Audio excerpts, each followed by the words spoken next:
Hello to everybody and great good morning to all of you. कैसे हैं आप लोग? सब बढ़िया होंगे, ठीक होंगे और अच्छे होंगे। जो एलोकेशन नीट पीजी के एग्जामिनेशन सेंटर के लिए एनबीई ने 2 दिन पहले किया था, उससे और बड़ा मेस क्रिएट हो गया।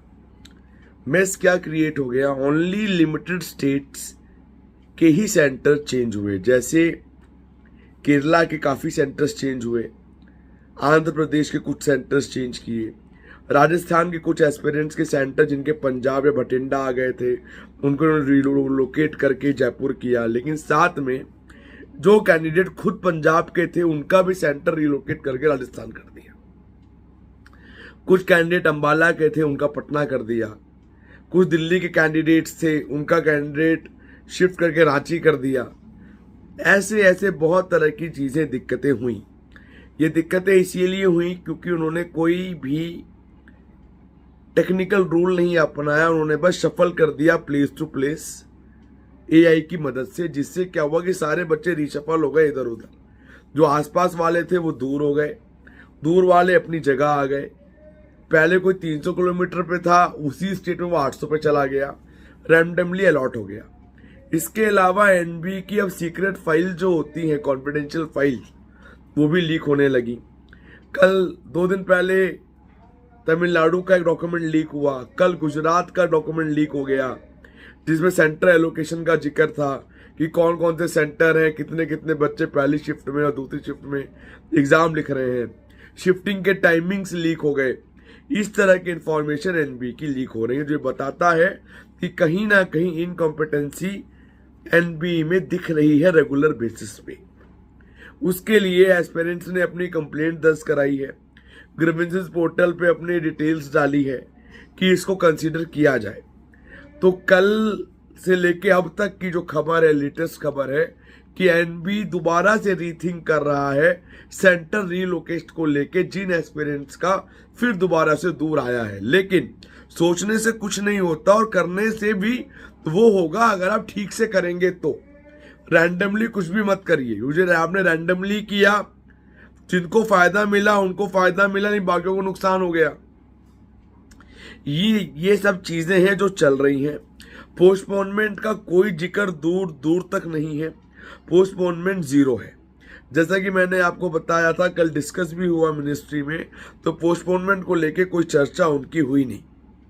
उन्होंने सिंपल कहा कि हमने रास्ते निकाल दिए, हमने रीएलोकेशंस कर दिए हैं, फिर दोबारा से ग्रीवेंसेस जाने लगी हैं कल से रेगुलर बेसिस पे। और बेसिकली कोर्ट केस की भी बात करूं, मेरी नज़र में 4 कोर्ट केस हैं। जो 3 कोर्ट केस हैं वो स्टेट से हैं, जिनकी ड्राफ्टिंग पूरी हो चुकी है और वो इंडिविजुअल लोग कर रहे हैं। और एक कोर्ट केस शायद मास एस्पिरेंट्स मिलके कर रहे हैं, जिसके टेलीग्राम ग्रुप भी बना हुआ है, लोग उससे भी अप्रोच कर रहे हैं।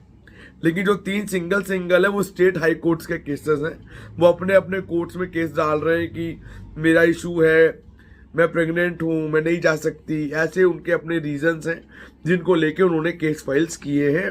ड्राफ्टिंग हो गई थी, आज शायद केस फाइल हो जाएंगे। ये मुझे इसलिए मालूम है कि मेरे पास मैसेजेस आते रहते हैं एस्पिरेंट्स के। तो ऐसे 3 एस्पिरेंट्स के मैसेज आए थे जिन्होंने मुझसे इस बारे में डिस्कस किया, पूछा, समझा, तो मुझे इस बारे में मालूम है।